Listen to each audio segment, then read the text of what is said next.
Jadi dulu itu ya, kita di dalam perjalanan sebuah peradaban, termasuk nanti negara, itu akan melewati 3 fase. Itu yang disebut dengan nama bawah cakra. Itu mesti sudah ada utpati, kemudian itu masa hidup, masa lahir, kemudian stiti, itu masa hidup, kemudian pralina. Itu masa regenerasi. Kadang orang mengatakan ini sebagai masa penghancuran, padahal bukan itu. Itu untuk masa-masa regenerasi. Nah, setiap kerajaan itu mesti akan mengalami 3 fase ini. Ya. Dan setiap kerajaan itu mesti akan mempunyai 9 raja. Ya, 9 raja.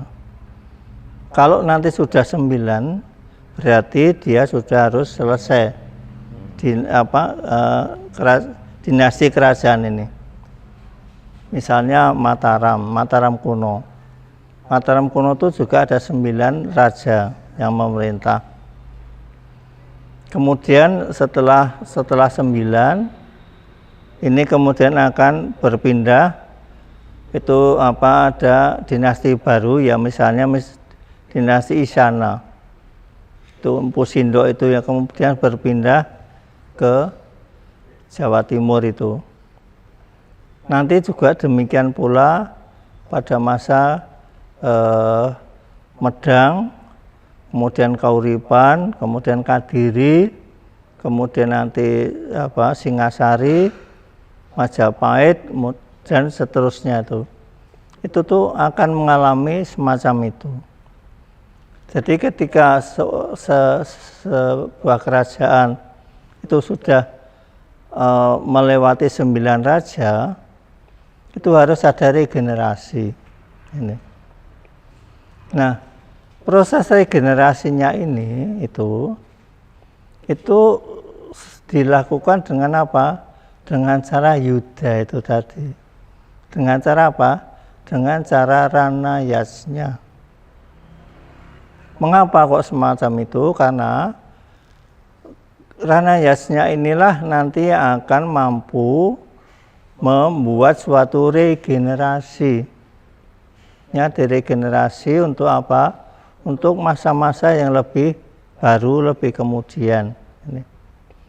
Nah, makanya pada waktu itu tidak ada kerajaan itu yang tanpa kesinambungan itu enggak ada. Tuh. Jadi tidak bisa kita mengatakan bahwa yang namanya setelah Kadiri selesai, kemudian Singasari. Singasari ini ini sesuatu yang baru. Kemudian nanti Majapahit ya begitu. Dikira tidak ada kesinambungan.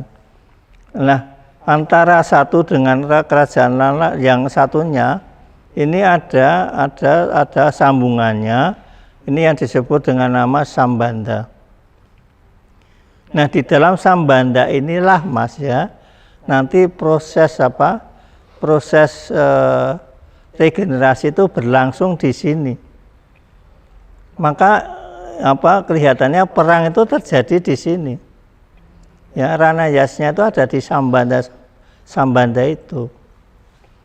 Karena kalau tidak di Sambanda itu nanti boleh dikatakan waktu kerajaan itu bisa berkurang karena terlalu waktunya sudah habis tapi belum sempat mempersiapkan, atau juga harusnya sudah ada tapi belum ada, maka nanti waktunya akan berkurang juga. Makanya itu Sambanda ini menjadi penting sekali, karena di situ nanti di dalam Sambanda ini ada proses rana yasnya itu untuk apa? Untuk melanjutkan generasi yang akan datang. Misalnya itu kalau kita melihat itu dari Kadiri ke Singasari.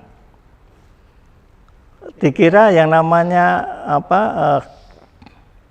Kenarok itu dikira ini ada orang lain.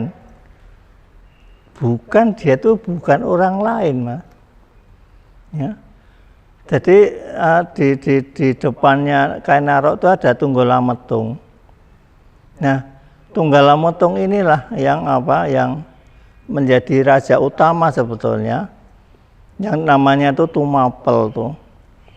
Saya jujur ya, Mas, itu saya tidak setuju kalau kerajaan itu bernama Singasari ya. Karena kerajaan itu yang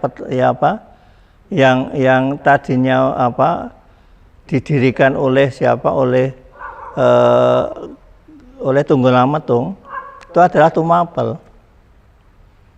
Itu nama Singasari itu hanya nama salah satu raja yang bernama Narasingha itu aja. Kemudian itu diberi nama Singasari. Padahal sebetulnya kerajaan itu bernama Tumapel. Jadi setelah Kadiri itu Tumapel, bukan Singasari. Nah, inilah pada masa Tunggalametung itu, Mas tahu sendiri di situ tuh terjadi keruwetan yang panjang sekali. Kelihatannya terjadi bunuh-membunuh. Misalnya seperti Kenarok itu membunuh Tunggalametung, nanti membunuh Empu Gandring. Itu bukan Kutayuda ya, itu adalah Itu adalah Dharmayuda. Agar apa? Agar nanti kerajaan yang dibangun oleh Tumapel ini itu akan menjadi naik statusnya itu loh. Ya. Bukan lalu menjadi kerajaan yang kemudian yang asal dia itu punya wilayah yang besar, kekuasaan yang besar, bukan begitu. Tetapi dia nanti akan menjadi kerajaan yang yaitu seperti yang tadi ketika manusianya itu pada tataran paling bawah, yaitu tataran manusia.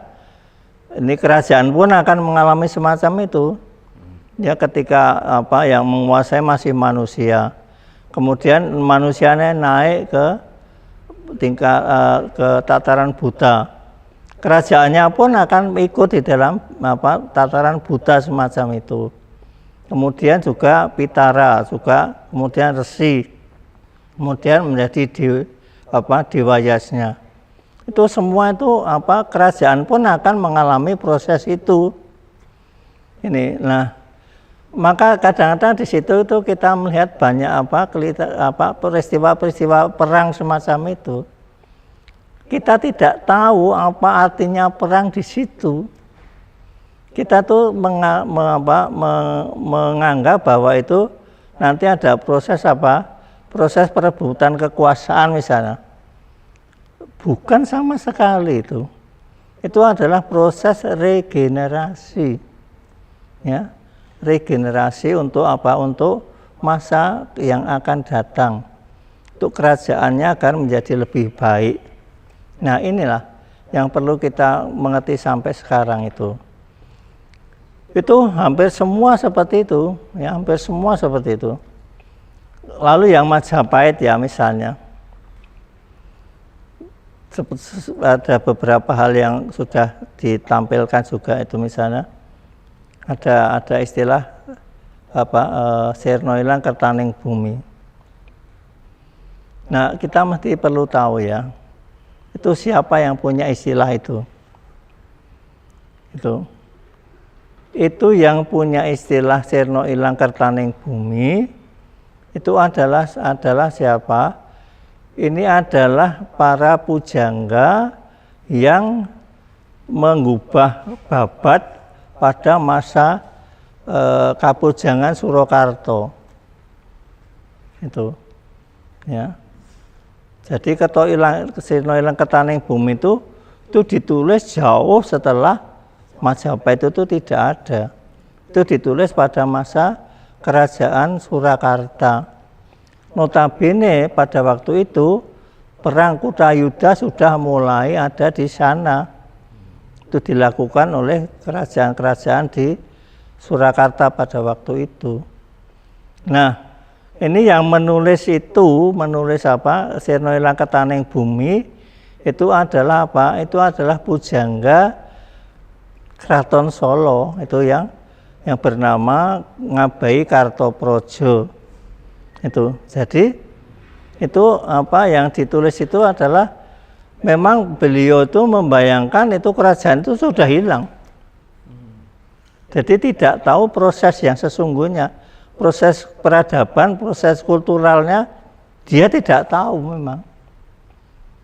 Sementara kalau kita lihat itu apa Majapahitnya sendiri, Majapahit itu tidak pernah hancur ya. Tidak pernah hancur. Kenapa?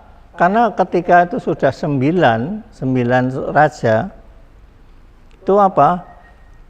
Dia itu dengan sendirinya tidak usah diapa-apakan, Majapahit ya akan apa? Akan mengalami proses peralaya tadi, proses peralina tadi, proses regenerasi tadi. Itu mesti terjadi. Itu tidak usah disuruh lah. Itu terjadi sudah. Jadi apa kita tidak bisa mengatakan oh ini pada waktu itu ada misalnya Raden Patah itu kemudian menyerang bapaknya.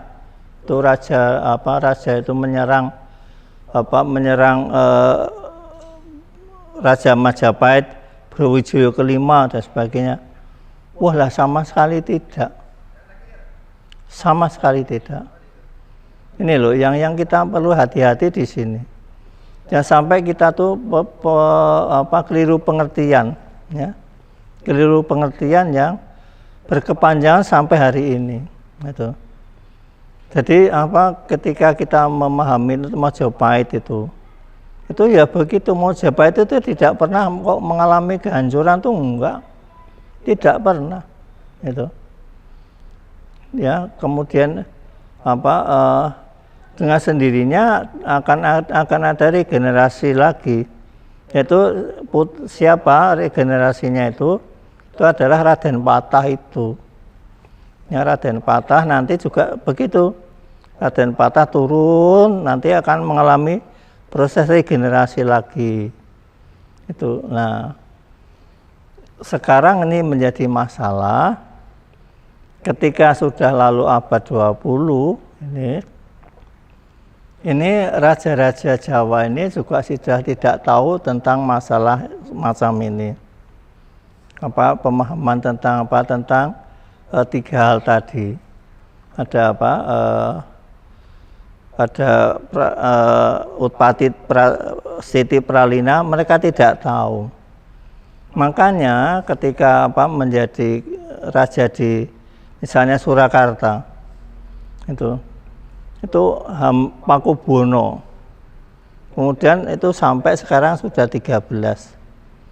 Nah ini sudah tidak ada artinya sebetulnya, karena ketika 9 itu sudah selesai, sekarang di Jogja lah. Ini jujur ya, ketika habis 9 itu mengatakan ikut NKRI, sebetulnya itu kerajaan Jogja sudah mengalami pralaya, ya harusnya sudah ada regenerasi, itu ada regenerasi. Nah kalau di Surakarta itu regenerasinya itu mesti agak ramai. Nah di Jogja itu belum pernah ada regenerasi,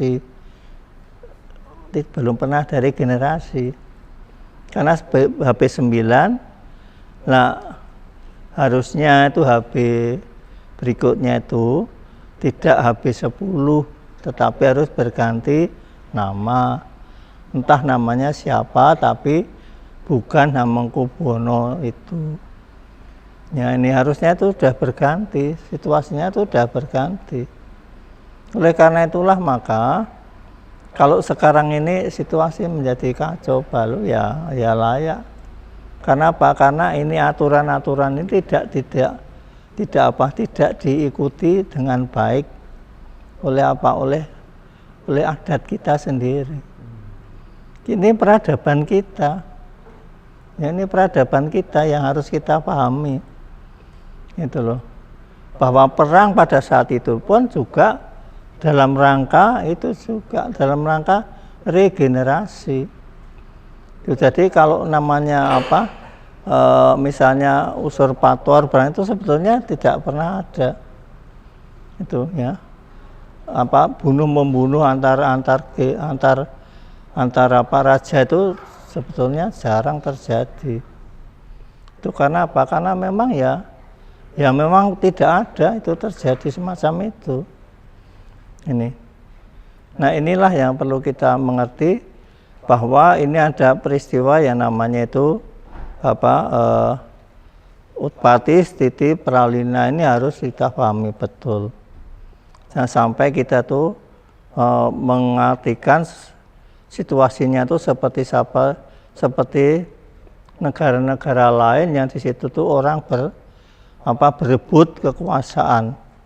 Sebetulnya kita tuh nggak pernah ada semacam itu. Ini jadi negeri ini tuh, negeri Nusantara ini, sebetulnya kalau tidak dicampuri oleh ketatanegaraan dari negeri asing itu ya damai-damai itu ya. Itu karena apa? Karena hampir semua kerajaan di Nusantara itu menganut itu. Ya, jadi tidak menganut Kutrayudha tadi, tapi yang dianut itu Dharmayudha, sehingga sehingga nanti namanya pergantian atau regenerasi itu juga akan berlangsung dengan dengan dharma juga gitu loh. Tidak dengan kasar begitu, itu tidak. Saya kira begitu, Mas.